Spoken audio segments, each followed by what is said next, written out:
The scythe. Originally designed for agricultural reasons such as mowing grass and harvesting crops, this tool has helped out many farmers alike dating back to 5000 BC or before Christ era. In most if not all depictions of this tool, it is shown having a long handle about 170 centimeters or 61 inches in length, known as the scythe, and it's a long curved blade ranging from 60 to 90 centimeters or 25 to 35 inches in length. However, most of you are more familiar with this tool being used as a weapon, whether it be in a video game or in an anime, to which two scythe wielding characters come to mind when I speak of this, and no, Death himself is not one of them. Those two being Maka Albarn from the series Soul Eater, the sequel series to Fire Force made by Atsushi Okubo, and Ruby Rose from the American anime named RWBY made by the late Mati Ohm. For this matchup, I'll be taking Maka from the end of Soul Eater manga and Ruby from the end of Volume 9 and the DC Comics, seeing as they are canon to RWBY. However, do keep in mind I will not be providing any feats from the game Blaze Blue Cross Tag Team, seeing as the canonicity to RWBY is put into question, so for the sake of this video I won't be including them. Like always, all scans and calculations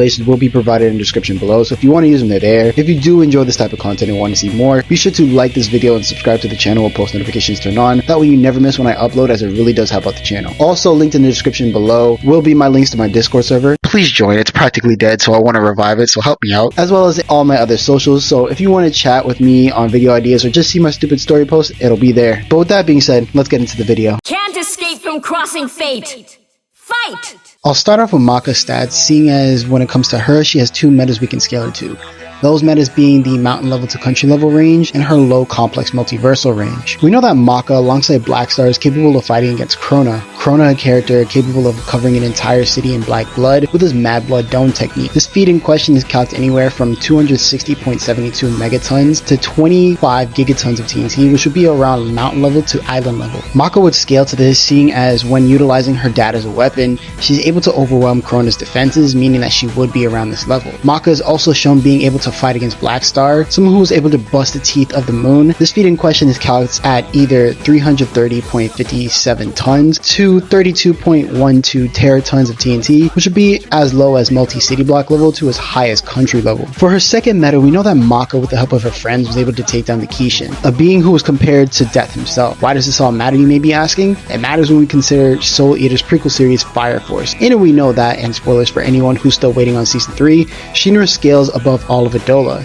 This place is described by Joker to house concepts such as being, truth, higher planes, laws, mathematics, and more. With the mention of higher planes, this would suggest a 5D level of power or low complex multiversal. It could debatably be higher, but that's a video for another day. Back to what I was saying, Shinra gives up his powers and creates Death, which would put Death, and by proxy potentially the other high tiers of the verse, to around low complex multiversal level. However, take that section with a grain of salt, as I do want to make it known that I do find this part of Maka scaling to be a high ball, and I find her country level meta to be much more consistent. As for her speed, Maka should scale anywhere from as low as high hypersonic to as high as faster than light. This is due to her scaling to both Death the Kid and Blackstar, with Kid Death traveling from Egypt to Nevada, clocking it at Mach 38, which is around high hypersonic. We also know that he's able to shoot the moon, which clocks in at Mach 8015.4 or massively hypersonic plus. Adding on to this, Blackstar is able to easily catch and deflect light beams that are shot at him, which is calculated anywhere from 0.39 times the speed of light or relativistic to 3.1 times faster than the speed of light or FTL. For Maka's hacks, she has access to soul, sound, madness, empathetic, and blood manipulation, stats amplification, flight, shape-shifting, and regeneration. When it comes to IQ and battle IQ, we know that Maka is a straight A student and often studies, whereas when it comes to battle IQ, she's noted as being on par with her mother, a former renowned DWMA student who was able to make her father into a death scythe, which requires 99 human souls and 1 witch soul. In the beginning of the series, we see Maka nearly complete the same feat, and only failing after misjudging Blair for a witch, thus having to repeat this process. We also know that Maka was handpicked for special operations by the DWMA staff and rose to a 2-star status. Finally, she's noted by Medusa, one of the antagonists of the series, to be dangerous due to her advanced soul perception. So how does RWBY compare to all that? In terms of attack potency, RWBY should scale anywhere from small town level to as high as small city level. This is due to RWBY scaling to characters such as the Ace Operatives and Cordovin's Mech, with Cordovin's Mech being so strong that its charges can produce 1.56 kilotons of TNT or small town level. RWBY would scale to this, seeing as she's shown the capacity to be able to push it back with her scythe, albeit with a little bit of help from her her allies to get in closer. She's also shown the ability to fight on par with the ace operatives alongside her team. This same team was able to handle Penny in their fight. Penny, a character who was able to push Amity's ship into orbit, which would generate 1.797 megatons of TNT, or small city levels of force. And like I said before,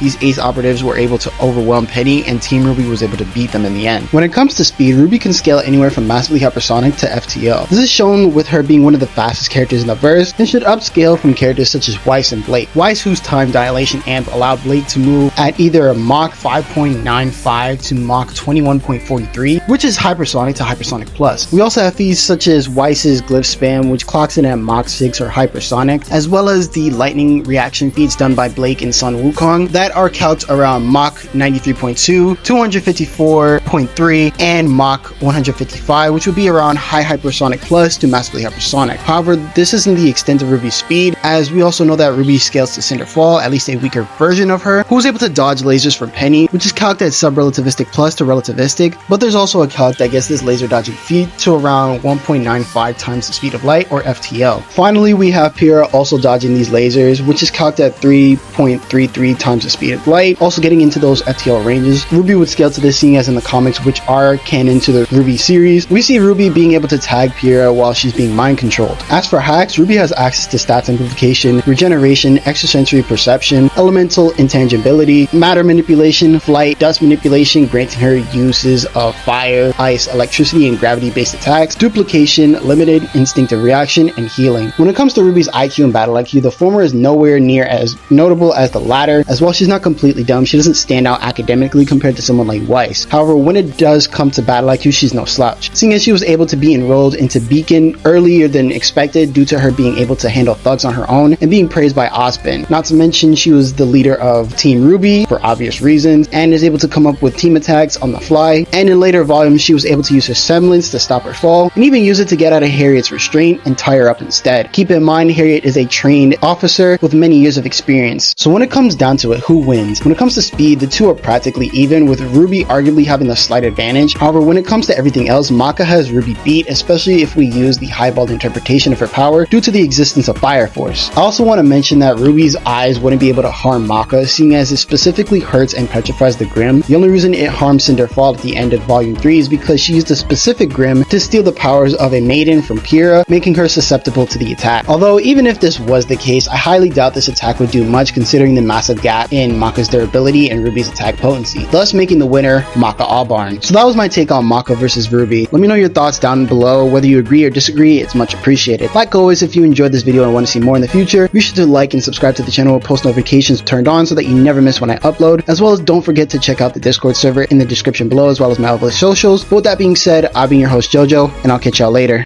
Bitch, I'm not your regular nigga. I just feel like you should know that. Now I'm on, she let me hit it. I told baby where you throw that. She saying something about a nigga. But my niggas, they be on that. We gon' paint the city red. We gon' get that boy our toe tag. We gon' get that boy our toe tag. We gon' paint the city red. We gon' get that boy our toe tag. She saying something about a nigga. But my niggas, they be on that. We gon' paint the city red. We gon' get that boy our toe tag.